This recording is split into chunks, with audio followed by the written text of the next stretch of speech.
Oui, on continue sur la vidéo sur les actions au combat. Voilà, donc on a déjà vu ce qu'étaient les actions, des types d'actions que vous pouvez faire pendant votre tour, hein. Vous aviez les actions simples, les actions de mouvement, les actions mineures, hein, qu'on peut utiliser, et les actions libres qu'on peut faire autant de fois qu'on veut pendant votre tour de jeu.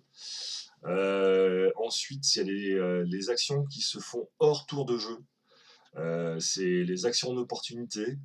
Et c'est les actions immédiates, toujours les actions libres aussi qui peuvent se faire hors tour de jeu. Donc vous pouvez parler même si c'est pas votre tour de jeu. Ah, je sais, ça peut être chiant ça. Mais bon, on fait pas un grand speech. Mais on peut dire deux, trois phrases. Voilà.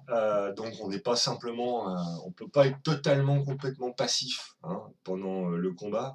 Même si ses petits camarades de jeu jouent, on peut. Suivant ce qui se passe face aux monstres qui se trouvent en face de vous, suivant comment ils se déplacent, comment ils décident eux de bouger, et ben vous aussi vous pouvez intervenir à ce moment-là, même si. Euh, donc, je vais maintenant rentrer un peu plus dans le détail des actions de combat. Parce que c'est important, hein, c'est pour bien comprendre ce que vous pouvez faire. Donc, pour reprendre les actions et la possibilité des différentes actions, quand c'est de vos tours de jeu, voilà ce que vous pouvez, les différentes options que vous avez, hein. Ça, c'est vraiment important, donc écoutez bien. Une première option que vous pouvez à ce moment de votre tour de jeu faire une action simple, une action de mouvement et une action mineure. Ça, c'est possible. Après, maintenant, on va regarder dans le détail qui fait quoi. Une autre option, vous pouvez faire une action simple ou deux actions mineures. Encore une autre option, vous pouvez faire deux actions de mouvement et une action mineure. D'accord? Vous pouvez, option D, faire une action de mouvement et deux actions de mineure. Ok? Et option E, vous pouvez trois actions mineures. Voilà, c'est possible. Voilà. Donc vous pouvez faire ça. Et on verra aussi qu'il y a la possibilité de faire pas d'action, c'est-à-dire on retarde son action, on passe son jeu. Ça permet de mettre fin à tout ce qui est effet bénéfique, mais aussi tout ce qui est effet néfaste. Voilà. Et les effets maintenus, hein. Donc ça met fin en fait à tous les effets que vous recevez, soit par un sort allié, soit par un sort ennemi, hein. Donc voilà. Mais il se passe rien. Mais vous faites pas d'action, ça ne veut pas dire que les créatures qui sont autour de vous ne vont pas agir, hein. Soyons honnêtes. Alors, donc, qu'est-ce qu'on a comme différentes actions? Alors, l'action simple. Voilà des exemples d'actions simples, hein. Il y en a d'autres possibles, hein, mais ça, c'est un exemple qui sont donnés et qui me paraît être intéressante à comprendre. Donc, la première, c'est administrer une potion, hein. Ça veut dire que c'est pas vous qui la prenez, parce que ça, c'est une action mineure si vous buvez vous-même une potion. Par contre, en action simple, administrer une potion, ça veut dire qu'il y a une créature, enfin, il y a un de vos alliés qui est inconscient, et vous allez lui administrer la potion. Ça, c'est une action simple. D'accord? Aider quelqu'un. Alors, quand quelqu'un fait un jet d'attaque, de défense, un test de compétence ou un test de caractéristique, vous pouvez décider de l'aider.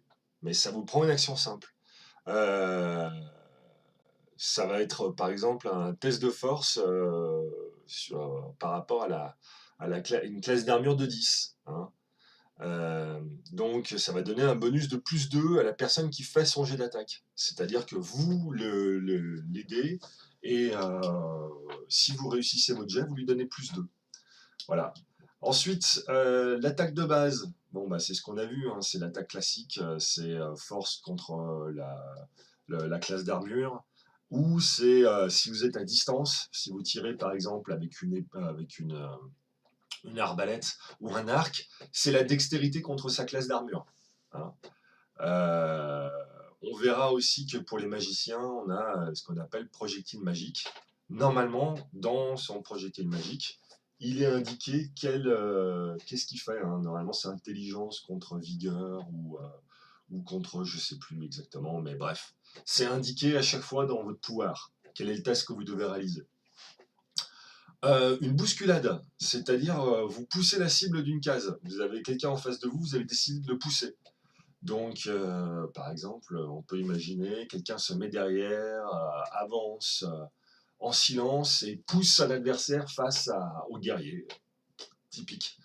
Donc, ça sera force contre sa vigueur.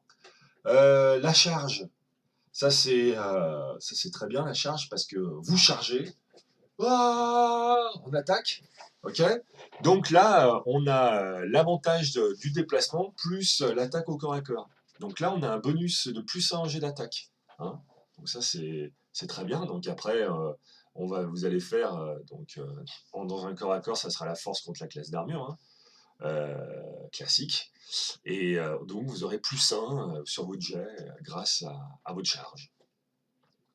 Le coup de grâce, c'est un petit coup de pute, hein, mais voilà.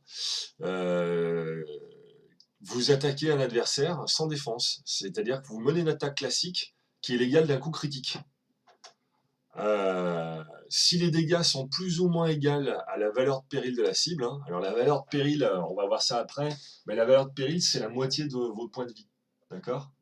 Donc, c'est dernière mort.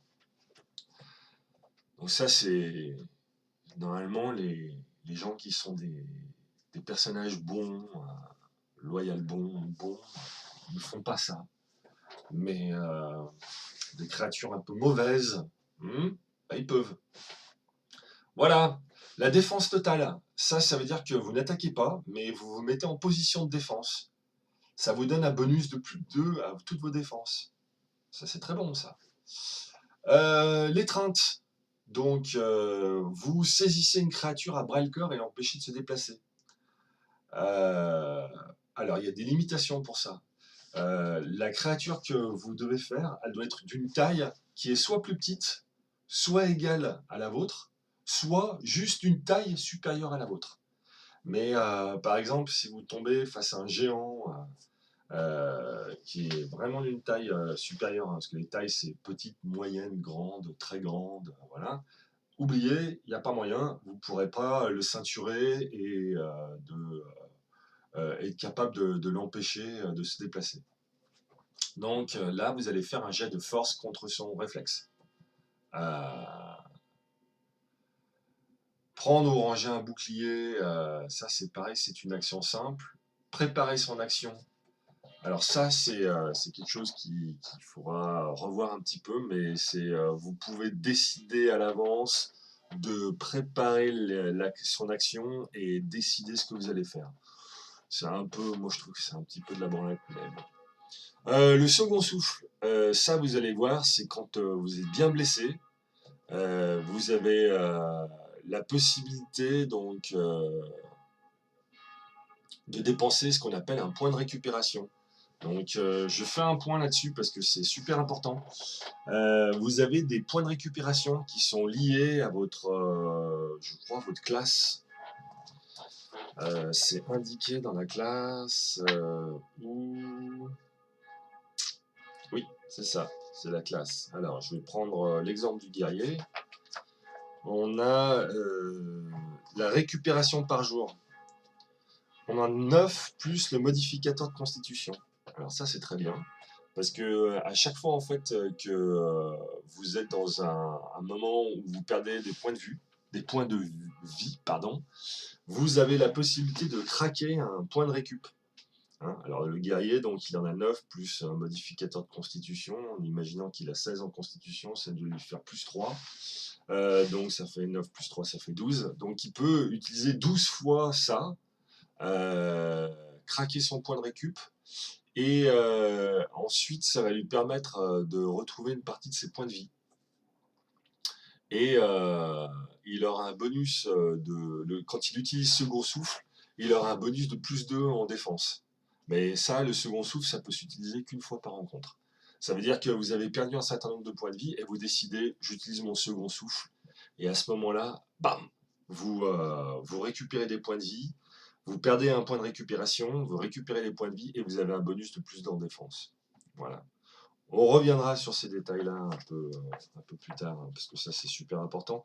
Mais voilà, ça c'est des choses qui sont nouveaux, hein, Les points de second souffle, bah, il me semble que ça existait peut-être déjà. Et ensuite, on a les points de récupération. Je crois qu'il y a que vous avez un certain nombre. Je me souviens plus. Je vais voir ça après dans Soins et Morts. Voilà, on reviendra là-dessus. Ok. Ensuite, les actions de mouvement, donc courir, évasion, marcher, ramper, se décaler, se faufiler, se révéler. Voilà. Alors, ce qu'il faut savoir, c'est que dans un champ de bataille, des actions de mouvement, c'est dangereux, hein. On est. Alors, courir, c'est pas une charge. Quand on court, c'est qu'on potentiellement on fuit ou alors on se déplace d'un grand nombre de cases pour aller d'un point à l'autre. Ce qu'il faut savoir, c'est que quand on fait ça, ben, on est focalisé sur sa course et on n'est pas forcément focalisé sur ce qui se passe autour. Ce qui fait qu'on devient une cible un peu plus facile à abattre. Et ça sera vrai pour tout ce qui va être un petit peu, euh, voilà, tout ce qui va être les actions de mouvement. En vitesse de déplacement, donc vous avez votre vitesse de déplacement normale. Donc généralement, pour la plupart d'entre vous, c'est 6 cases. Et là, vous avez plus 2. Par contre, vous avez moins 5 au jet d'attaque, parce que vous courez, donc c'est pas si facile d'être précis quand on court pour attaquer. Et ça, c'est vrai. Et par contre, vous avez un avantage au combat pour vos ennemis. C'est-à-dire, l'avantage au combat, pour vous, c'est, alors on l'a vu dans l'attaque-défense, c'est plus 2 au jet d'attaque pour celui qui vous attaque. Hein. Donc quand vous êtes dans une situation où vous êtes une cible plus facile pour être attaqué, la personne qui vous attaque a un bonus. Voilà. Donc ce qu'il faut savoir, c'est que, par exemple, si vous courez et qu'il y a un archer un archer ou un arbalétier qui est caché quelque part et qui vous voit courir, lui, il a plus 2 en jet d'attaque pour vous tirer dessus. Hein. Et, euh, et surtout, vous avez aussi le risque d'avoir ce qu'on appelle des attaques d'opportunité. Donc les attaques d'opportunité, je crois que je suis déjà rentré là-dedans, mais ça serait bien que... Oui, j'ai dû rentrer dans la vidéo d'avant sur les attaques. Mais les attaques d'opportunité, c'est exactement ça. C'est quand vous vous déplacez dans une zone et que d'un seul coup, vous rentrez dans une zone où votre adversaire a la possibilité de vous attaquer. Et lui, son tour est déjà passé. Il a déjà joué. Mais d'un seul coup, vous déplacez dans sa zone d'attaque, et là, il fait une attaque d'opportunité. Donc c'est une attaque surprise, parce que vous n'y attendez pas.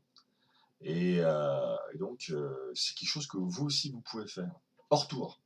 Quand vous avez un adversaire qui se déplace et qui se retrouve dans votre zone d'action, eh ben, vous pouvez balancer une attaque d'opportunité.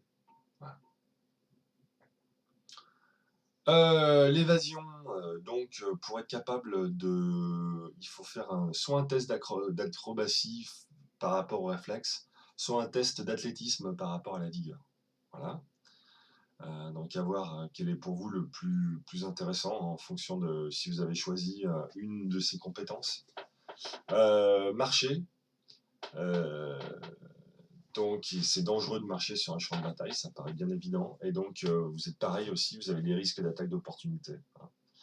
Ramper. Quand vous rampez, vous êtes la moitié de votre vitesse de déplacement. Hein. Donc si vous faites 6 cases, vous en faites que 3. Mais aussi, vous avez des risques d'attaque d'opportunité. Se décaler, hein, déplacement d'une case adjacente, ça, c'est permettre de ne pas avoir d'attaque d'opportunité. Quand on se décale, on limite les attaques d'opportunité. Se faufiler, pareil, quand on se faufile quelque part, on est victime potentielle. On a moins 5 au jet d'attaque et potentiellement on peut se prendre une attaque d'opportunité et on a un avantage de combat pour vos ennemis, c'est-à-dire qu'ils ont plus de bonus quand ils vous attaquent. Se révéler, se reveler, révéler. Vous vous levez et puis voilà, donc c'est pareil, c'est une action de mouvement, donc attention là où si vous étiez en train de ramper, attention là où vous vous relevez, parce que c'est relevé d'ailleurs, c'est pas revelé. À ce moment-là, vous pouvez très bien tomber sur quelqu'un qui ne sera pas content de vous avoir dans sa zone de combat. Voilà. Alors, les actions mineures que vous pouvez aussi faire en même temps que les actions simples et les actions de mouvement, c'est boire une potion, charger une arbalète, dégainer ou rengainer une arme, ouvrir ou fermer une porte, ramasser un objet, se laisser tomber, sortir ou ranger un objet. Voilà. L'action immédiate, c'est ce qu'on appelle une action préparée. On reviendra là-dessus, ça me paraît pas extraordinaire. L'attaque d'opportunité, j'en ai déjà pas mal parlé. Les actions libres, ça vous pouvez les utiliser autant que vous voulez, ça vous prend, c'est hors tour ou pendant votre tour. C'est dépenser un point d'action, hein. Ça vous verrez, vous avez des points d'action. Vous avez un certain nombre de points d'action pendant la partie que vous devez utiliser avant de prendre repos, parce que quand vous prenez un repos prolongé, c'est-à-dire une nuit de sommeil, vous perdez vos points d'action. Par contre, vous avez des moments dans le jeu, des étapes, et à chaque étape, vous récupérez un point d'action. Voilà. Donc à chaque combat, vous pouvez dépenser un point d'action. Et donc ça vous permet d'avoir une deuxième attaque.